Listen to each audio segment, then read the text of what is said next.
এটা অনেকের পছন্দ হবে না এই কথাটা, আমি জানি। এখানে অসংখ্য মানুষ আছেন, এটা আপনাদের পছন্দ হবে না।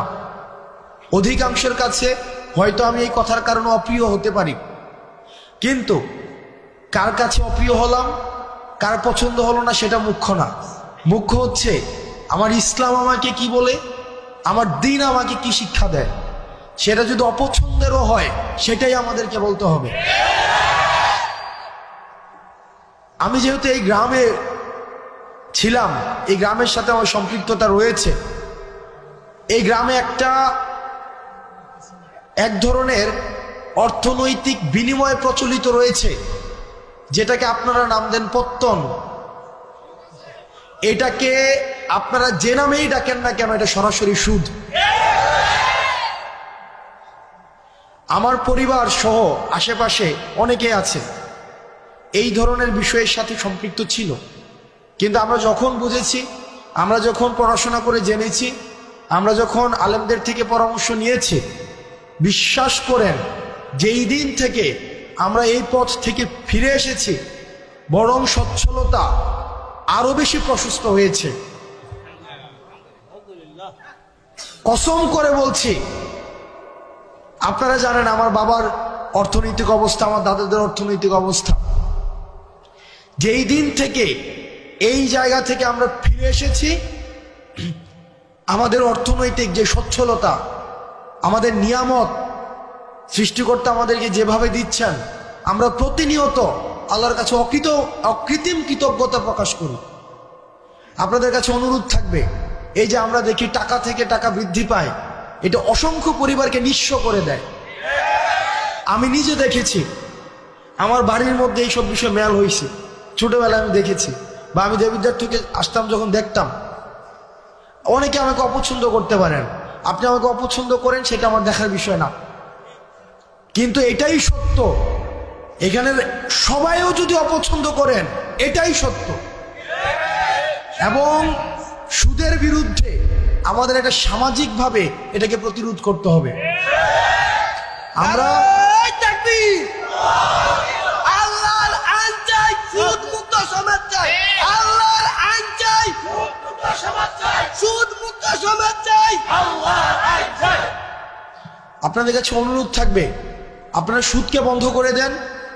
আমরা চেষ্টা করব, আপনারা যদি আমাদেরকে সহায়তা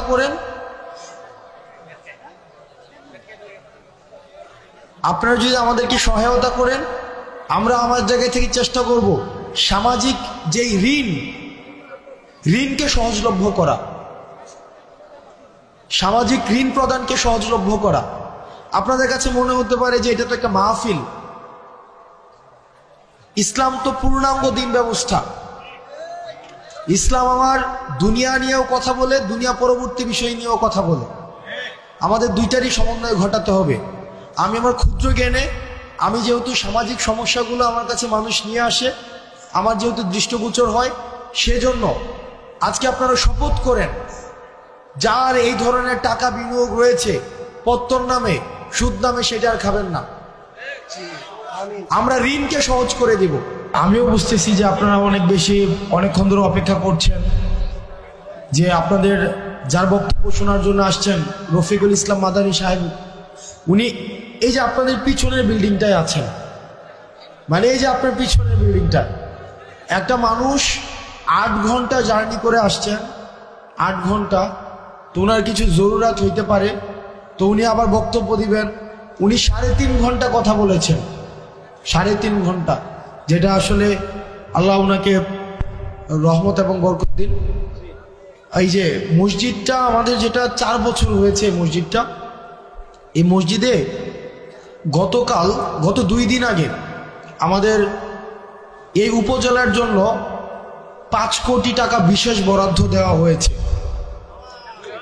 তো ইউনু মহোদয়ের সাথে কথা বলে, এবং দেবিদ্বার উন্নয়ন ফোরাম নামে আমাদের একটি সংগঠন রয়েছে, আমরা এই দুইটার সমন্বয়ে বাকি যে কাজটা রয়েছে, এই বিষয়টা সুসম্পন্ন করার ক্ষেত্রে আমি আমার জায়গা থেকে সর্বোচ্চ সহযোগিতা করব। আলহামদুলিল্লাহ। বাকি যে কাজটা রয়েছে, আমরা প্রত্যাশা করি খুব দ্রুততম সময়ের মধ্যে ইনশাআল্লাহ আমরা এই কাজটাকে শেষ করতে পারবো।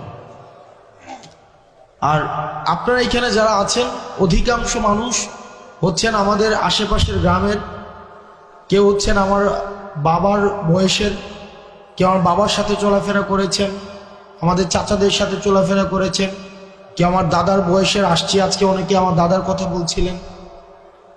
এই গ্রামের সবাই আত্মীয়, কোনো না কোনোভাবে সবাই আত্মীয়। রফিকুল ইসলাম মাদানী সাহেব উনি আসছেন। আমি আপনাদের কাছে দুইটা জিনিস অনুরোধ করব আপনাদের কাছে।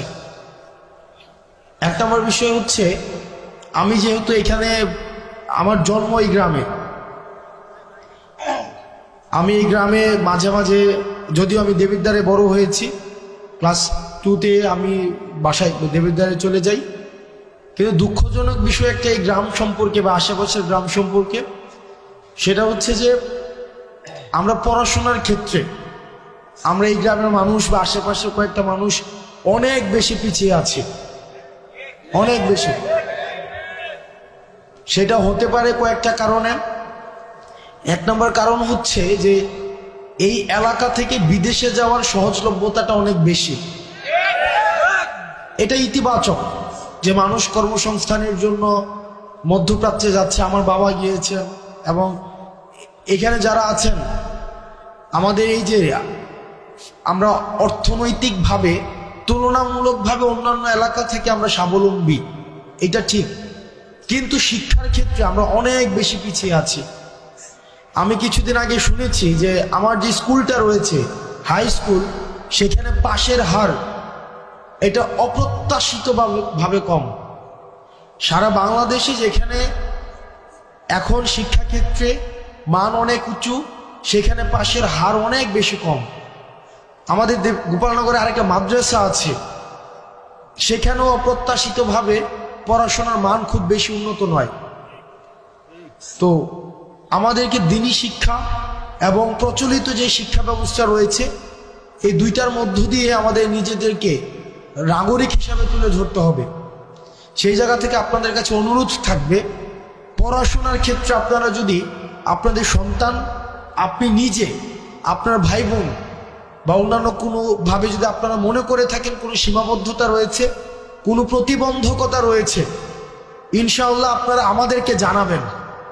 এই গ্রামে অসংখ্য মানুষ আছে, অন্তত 5টা শিক্ষার্থীকে অর্থনৈতিকভাবে আজীবন পড়ানোর ক্ষমতা সম্পন্ন মানুষ আছে।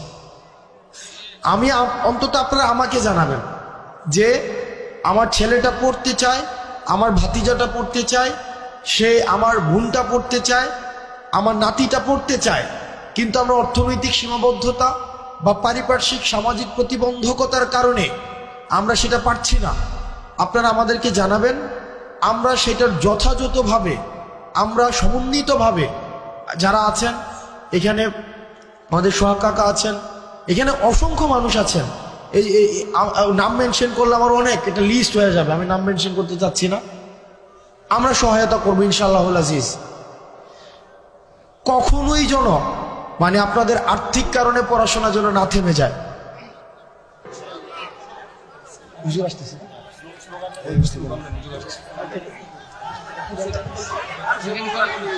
হুজুর আসতেছে, আপনারা